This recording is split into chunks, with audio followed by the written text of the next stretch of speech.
بسم اللہ الرحمن الرحیم۔ السلام علیکم پیارے اسٹوڈنٹس، کیسے ہیں آپ؟ آج کے اس ویڈیو میں ہم انشاءاللہ ٹالرنس آف دا رسول اللہ صلی اللہ علیہ وآلہ وسلم کی جو ٹرانسلیشن اس کو اچھے سے ڈسکس کریں گے تاکہ آپ کو کوئی بھی چیز جو ہے وہ ڈاؤٹ فل نہ رہے۔ تو ٹالرنس آف دا رسول اللہ یونٹ کا ٹائٹل ہے۔ سب سے پہلے ٹائٹل کو سمجھ لیتے ہیں کہ رسول اللہ صلی اللہ علیہ وسلم کا عفو درگزر یا صبر و تحمل کا مظاہرہ جو رسول اللہ صلی اللہ علیہ وسلم نے کیا، یا ایسے کون کون سے مواقع تھے ان کے بارے میں ہم اس یونٹ میں پڑھیں گے۔ فرسٹ ون پیراگراف ہے، ٹالرنس مینس، عفو درگزر کا مطلب ہے ٹو بیئر پین، کہ درد کو برداشت کرنا اور ہارڈشپس اور تکلیفوں کو ود پیشنس، صبر و تحمل کے ساتھ۔ ٹالرنس عفو درگزر بھی اس کا مطلب آتا ہے، اس کا صبر بھی آتا ہے، تو جو آپ کو ایزی لگے آپ وہ کر لیں۔ عفو درگزر کا مطلب ہے کہ صبر و تحمل اور تکالیف کو صبر کے ساتھ برداشت کرنا۔ اٹ آلسو مینز، اس کا یہ بھی مطلب ہے ٹو بیئر تھنگس، چیزوں کو برداشت کرنا یو ڈو ناٹ لائک، جنہیں آپ پسند نہیں کرتے۔ اس کا یہ بھی مطلب ہے کہ ان چیزوں کو برداشت کرنا جنہیں آپ پسند نہیں کرتے۔ فار ایگزامپل، مثال کے طور پہ، when you are in a position, کہ جب آپ اس حیثیت میں ہوں ٹو ٹیک ریونج، بدلہ لینے کی، but you do not do so, لیکن آپ ایسا نہیں کرتے، یو آر ڈسپلےئنگ، تو آپ مظاہرہ کر رہے ہوتے ہیں ٹالرنس عفو درگزر کا، کہ جب آپ بدلہ لینے کی حیثیت میں ہوں لیکن آپ ایسا نہ کریں تو آپ عفو درگزر کا مظاہرہ کر رہے ہوتے ہیں۔ دا گریٹسٹ ٹالرنس،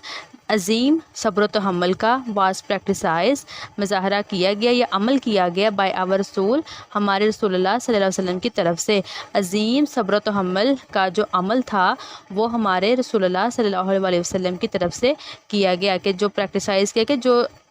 اصل زندگی میں، اصل مواقعوں میں جن مواقع پہ جو صبر و تحمل کا جو صرف مظاہرہ تھا وہ ہمارے رسول اللہ صلی اللہ علیہ وآلہ وسلم نے کیا۔ پیسج نمبر 2 ہے، رسول اللہ صلی اللہ علیہ وسلم از اے ماڈل آف ٹالرنس، کہ رسول اللہ صلی اللہ علیہ وآلہ وسلم عفو درگزر کا کی مثال ہیں یا نمونہ ہیں۔ ہی صلی اللہ علیہ وسلم نیور وشڈ ایل،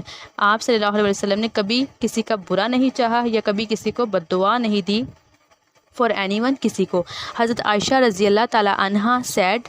حضرت عائشہ رضی اللہ تعالیٰ عنہ نے کہا، دیٹ دا رسول اللہ صلی اللہ علیہ وسلم نیور ٹک ریونج، کہ رسول اللہ صلی اللہ علیہ وسلم نے کبھی بدلہ نہیں لیا اپون اینی ون، کسی سے، کہ حضرت عائشہ نے کہا کہ رسول اللہ صلی اللہ علیہ وسلم نے کبھی کسی سے بدلہ نہیں لیا۔ Abu Sufyan was the worst enemy of Islam, ابو سفیان اسلام کا بدترین دشمن تھا، بیفور ہی بیکیم آ مسلم، مسلمان بننے سے پہلے، مسلمان ہونے سے پہلے وہ اسلام کا بدترین دشمن تھا۔ ایٹ دا کنکسٹ آف مکہ مکرمہ، فتح مکہ مکرمہ کے موقع پر، دا رسول اللہ صلی اللہ علیہ وسلم not only for give ham, آپ صلی اللہ علیہ وسلم نے نہ صرف اسے معاف کیا۔ اب یہاں پہ جو ہم آیا ہے یہ نہ صرف اسے معاف کیا، یہ اسے کسے کہا گیا ہے؟ یہ ابو سفیان کو کہا گیا ہے، ٹھیک ہے، کہ رسول اللہ صلی اللہ علیہ وسلم نے فتح مکہ کے موقع پر نہ صرف اسے معاف کیا بٹ آلسو آنرڈ ہم، بلکہ اس کو عزت بھی دی، بائی ڈکلیئرنگ، یہ اعلان کرتے ہوئے، ایمنسٹی، کہ عام معافی ہوگی، فار دوز، ان کے لیے، ہو ٹک ریفیوج، جو پناہ لیں گے، ان ہز ہاؤس، اس کے گھر میں، کہ آپ صلی اللہ علیہ وسلم نے فتح مکہ کے موقع پر اس کو نہ صرف معاف کیا بلکہ اس کو عزت بھی بخشی، یہ اعلان کر کے کہ عام معافی ہوگی ان کے لیے جو اس کے گھر میں پناہ لیں گے۔ یہاں پہ جو ورڈز میننگ کی سلائیڈ آپ کو شو ہو رہی ہے، یہاں پہ ایمنسٹی کا جو ہے وہ میننگ ٹائپنگ میں کچھ مسٹیک ہو گئی ہے، تو عام معافی ہے جو اس کا میننگ ہے۔ تھرڈ پیراگراف ہے، وین دا رسول اللہ صلی اللہ علیہ وسلم وین ٹو طائف، جب رسول اللہ صلی اللہ علیہ وسلم طائف گئے، ٹو پریچ اسلام، اسلام کی تبلیغ کے لیے، اسلام کو پھیلانے کے لیے، the people there threw stones at him, تو جو وہاں کے لوگ تھے انہوں نے رسول اللہ صلی اللہ علیہ وسلم پر پتھر پھینکے۔ حضرت جبرائیل علیہ السلام آسکڈ دا رسول اللہ صلی اللہ علیہ وسلم آن دا اوکیژن، تو حضرت جبرائیل علیہ السلام نے رسول اللہ صلی اللہ علیہ وسلم کو رسول اللہ صلی اللہ علیہ وسلم سے اس موقع پر کہا، آف ٹرائل، آزمائش کے، جو آزمائش کا جو یہ وقت تھا، جو سخت ترین جو ایک وقت تھا، جس میں جو لوگ تھے جو آپ پہ جب پتھر جو برسا رہے تھے، پھینک رہے تھے طائف کے، تو حضرت جبرائیل علیہ السلام وہاں پر آپ کے پاس آئے، تو حضرت جبرائیل علیہ السلام نے اس آزمائش کے موقع پر آپ صلی اللہ علیہ وسلم سے کو کہا، Allah has heard your peoples saying to you, کہ جو ان لوگوں نے آپ سے کہا your people saying to you, اللہ نے وہ سنا، and what they have replied back to you, اور جو انہوں نے آپ کو جواب دیا اللہ نے وہ بھی سنا. ٹھیک ہے، کہ جو رسول اللہ صلی اللہ علیہ وسلم نے ان لوگوں کو پیغام دیا اللہ نے وہ بھی سنا، اینڈ جو انہوں نے جواب دیا اللہ نے وہ بھی سنا. اللہ ہیز سینٹ، اللہ نے بھیجا ہے، the angel of the mountains, کہ جو پہاڑوں کا جو فرشتہ ہے،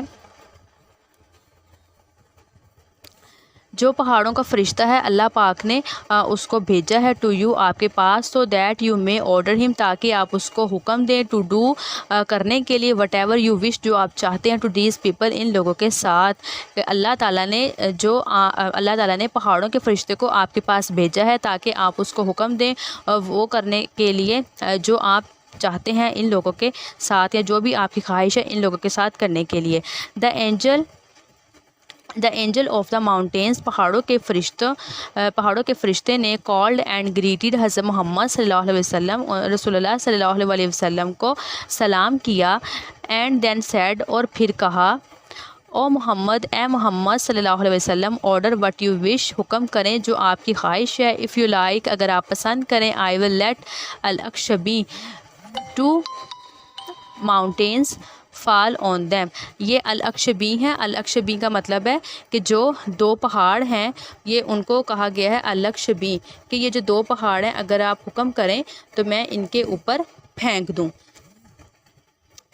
دا رسول اللہ صلی اللہ علیہ وسلم سیڈ، رسول اللہ صلی اللہ علیہ وسلم نے کہا، نو بٹ آئی ہوپ، نہیں مجھے امید ہے. یہاں پہ میں ایک تھوڑی سی آپ کو ایک ریفرنس دے دوں، جیسے یہ البخاری بھی لکھی ہوئی ہے، یعنی کہ یہ رسول اللہ صلی اللہ علیہ وسلم کی حدیث ہے. تو جب بھی ہم رسول اللہ صلی اللہ علیہ وآلہ وسلم کی کسی حدیث کو بیان کریں گے، یہ کہہ کے کہ رسول اللہ نے یہ کہا، تو دیٹ مینس کہ ہم ان کی حدیث کو بیان کریں. اور کبھی بھی حدیث جو ہے یہ اٹس اوبویس کہ ہمیں وہ ورڈ ٹو ورڈ تو یاد نہیں ہوتی، تو ہم اس کو کبھی بھی اگر اس طرح سے کہیں گے کہ رسول اللہ نے یہ کہا، تو دیٹ مینس کہ جو بھی ورڈ بائی ورڈ ہماری زبان سے ادا ہو رہا ہے وہ رسول اللہ نے کہا ہے. تو اگر ہم کوئی بھی ایک ایسا لفظ ہماری زبان سے ادا ہو جائے جو رسول اللہ نے نہیں کہا، تو اس کا مطلب کہ ہم رسول اللہ پہ جھوٹ باندھ رہے ہیں. تو یہ آپ کو بھی پتہ ہے کہ گناہ ہے. تو اس لیے جب بھی ہم کبھی یہ بات کریں تو ہم سمپلی صرف حدیث کو یہ کہیں گے کہ ہم حدیث کا مفہوم بیان کر رہے ہیں، تاکہ اس کا مطلب یہ ہوگا کہ ہم اس کو اپنے لفظوں میں بیان کریں. اگر کہیں بھی کوئی لفظ تھوڑا سا اوپر نیچے ہو جائے تو اللہ پاک ہمیں اس کے لیے معاف کرے. تو اس کا مطلب یہ ہے کہ مفہوم اس لیے کہا جاتا ہے کہ حدیث کو مفہوم کہیں، تاکہ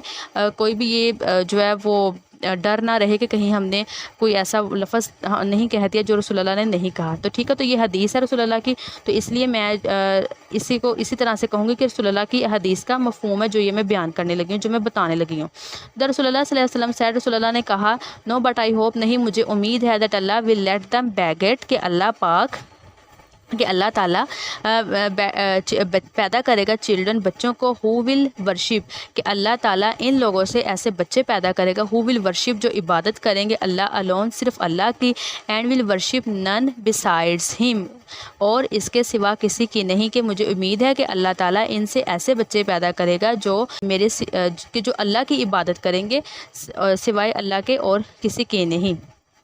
وی شوڈ فالو، ہمیں چاہیے کہ ہم عمل پیرا ہوں، دا ٹیچنگس آف آور رسول، ہمارے رسول اللہ صلی اللہ علیہ وسلم کی جو ٹیچنگز ہے، جو تعلیمات ہیں، ان کے اوپر ہمیں عمل کرنا چاہیے. وی لرن، ہم سیکھ سکتے ہیں، فرام ہز لائف، ان کی زندگی سے، ہاؤ مچ ٹالرنس ہی پریکٹیسائز، ہم ان کی زندگی سے سیکھ سکتے ہیں کہ انہوں نے کس قدر ٹالرنس کو عمل میں لے کر آئے. رسول اللہ صلی اللہ علیہ وسلم شوڈ گریٹ ٹالرنس، رسول اللہ صلی اللہ علیہ وسلم نے عظیم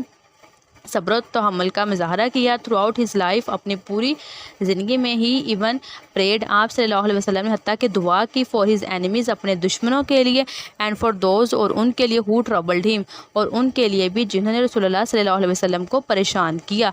جیسے ابھی ہمیں اگزامپل کیا ملی تھی، جو ابھی رسول اللہ نے وہ جب طائف میں گئے تھے، جو پہاڑ جو پتھر پھینک رہے تھے، تو لیکن پھر بھی آپ نے یہ نہیں، فرشتے نے جب کہا کہ میں ان کے اوپر پہاڑ پھینک دوں یا کیا آپ کی جو ہے وہ خواہش ہے، تو آپ نے بلکہ دعا کی تھی، کہ بلکہ امید ظاہر کی تھی کہ مجھے امید ہے کہ اللہ ان سے ایسے بچے پیدا کرے کہ جو صرف اللہ کی عبادت کریں گے. تو تب اس موقع پہ بھی آپ نے عفو درگزر کا مظاہرہ کیا. نیکسٹ ہمارا پوائنٹ پیسج نمبر 4 ہے، paragraph number 4. In his last address, اپنے جو آخری خطبہ تھا، یہاں پہ خطبہ یعنی کہ خطبہ حجۃ الوداع، دا لاسٹ سرمن آف رسول اللہ، یہ اس کی بات کی گئی ہے. تو اپنے آخری خطبے میں رسول اللہ سیڈ، رسول اللہ صلی اللہ علیہ وسلم نے کہا، revenge for bloodshed, again حدیث کا مفہوم بیان کر رہی ہوں میں. ریونج فار بلڈ شیڈ، کے قتل و غارت کا بدلہ. ایز واز اے کسٹم، جیسا کہ ایک رواج تھا، ان دا ڈیز آف اگنورنس، جہالت کے دنوں میں، بیفور اسلام، اسلام سے پہلے، از فوربیڈن، معاف کیا جاتا ہے۔ قتل و غارت کا بدلہ جو کہ اسلام سے پہلے جہالت کے دنوں میں ایک رواج تھا، اس کو ختم کیا جاتا ہے۔ آئی فورگیو، میں معاف کرتا ہوں، دوز انہیں، ہو مرڈرڈ مائی کزن، جنہوں نے میرے کزن کا قتل کیا۔ ابن ربیعہ کا حضرت انس بن مالک سیڈ، حضرت انس بن مالک رضی اللہ تعالیٰ عنہ نے کہا، آئی سرو دا رسول اللہ، کہ میں نے رسول اللہ صلی اللہ علیہ وآلہ وسلم کی خدمت کی، فور 10 years، 10 سال، بائی اللہ کی قسم، ہی نیور آبجیکٹڈ، کہ آپ صلی اللہ علیہ وسلم نے کبھی اعتراض نہیں کیا، ٹو اینی تھنگ، کسی چیز پر، آئی سیڈ، جو میں نے کہی، اور ڈڈ، اور جو میں نے کی۔ نیکسٹ لاسٹ سینٹینس ہے we as, last paragraph, we as Muslim, کہ ہم بحیثیت مسلمان ہونے کے ناطے، شوڈ فالو، ہمیں عمل پیرا کرنا چاہیے، ہمیں پیروی کرنی چاہیے، دا نوبل ایگزامپل، کہ جو اعلیٰ مثال ہے، آف دا ٹالرنس، آف وہ درگزر کی، آف آور رسول، ہمارے رسول صلی اللہ علیہ وآلہ وسلم کی، بحیثیت مسلمان ہمیں رسول اللہ صلی اللہ علیہ وآلہ وسلم کی اعلیٰ وہ درگزر کی جو مثال ہے اس کی پیروی کرنی چاہیے۔ دا ڈیٹریوریشن اینڈ کانفلکٹ، ڈیٹریوریشن کے جو بگاڑ ہے، اینڈ کانفلکٹ، اور تنازع ہے یا لڑائی جھگڑا ہے، پریویلنگ، کہ جو غالب آ گئے، ان دا سوسائٹی، معاشرے میں، کہ جو معاشرے میں ایک لڑائی جھگڑے کا جو ایک بگاڑ ہے، جو وہ غالب آ گیا سوسائٹی میں، is due to lack of tolerance, وہ کس کی وجہ سے ہے؟ وہ فودر گزر کی کمی کی وجہ سے۔ اس کا مطلب ہے کہ جو ہمارے معاشرے میں جتنی بھی برائیاں ہیں یا جو بھی ایک چیزیں، جو ایک بگاڑ، لڑائی جھگڑے ہیں، وہ زیادہ تر کس کی وجہ سے؟ صبر و تحمل کی وجہ سے ہیں، کہ جو لوگ ہیں وہ صبر و تحمل سے کام نہیں لیتے، اور وہ پھر اسی وجہ سے معاشرے میں لڑائی جھگڑے، یہ دیکھیں پریویلنگ ان دا سوسائٹی، تو اس لیے پھر جو کانفلکٹ، کیا غالب آ گئے؟ کانفلکٹ غالب آ گئے، یعنی کہ لڑائی جھگڑے وہ غالب آ گئے سوسائٹی کے اوپر، اور وہ کس وجہ سے ہوئے؟ وہ لیک آف ٹالرنس، کے وہ افوا درگزر، یہ صبر و تحمل کی کمی کی وجہ سے۔ دس مینس، یہ جو خطرہ ہے، کین اونلی بی کیورڈ، کہ اس کا صرف اور صرف اسی طرح علاج کیا جا سکتا ہے، by following the noble examples set by our beloved رسول حضرت محمد صلی اللہ علیہ وآلہ وسلم، کہ یہ جو خطرہ ہے اس کا علاج صرف اور صرف رسول اللہ صلی اللہ علیہ وآلہ وسلم کی اعلیٰ مثال جو ہیں رسول اللہ نے قائم کی، ہمارے رسول اللہ نے، ان پر عمل پیرا ہو کر ہی ان کو ختم کیا جا سکتا ہے، یا اس کا علاج کیا جا سکتا ہے۔ تو اسٹوڈنٹس، یہ تھی آج کی ویڈیو، میں نے کوشش کی ہے کہ آپ کے ہر ایک چیز کو اچھے سے بیان کر سکوں اور زیادہ ٹائم بھی نہ لوں، تو امید کرتی ہوں میں کہ آپ کو یہ سمجھ اچھے سے آ گئی ہوگی۔ انشاءاللہ ملتے ہیں نیکسٹ ویڈیو میں۔ اللہ حافظ، فی امان اللہ۔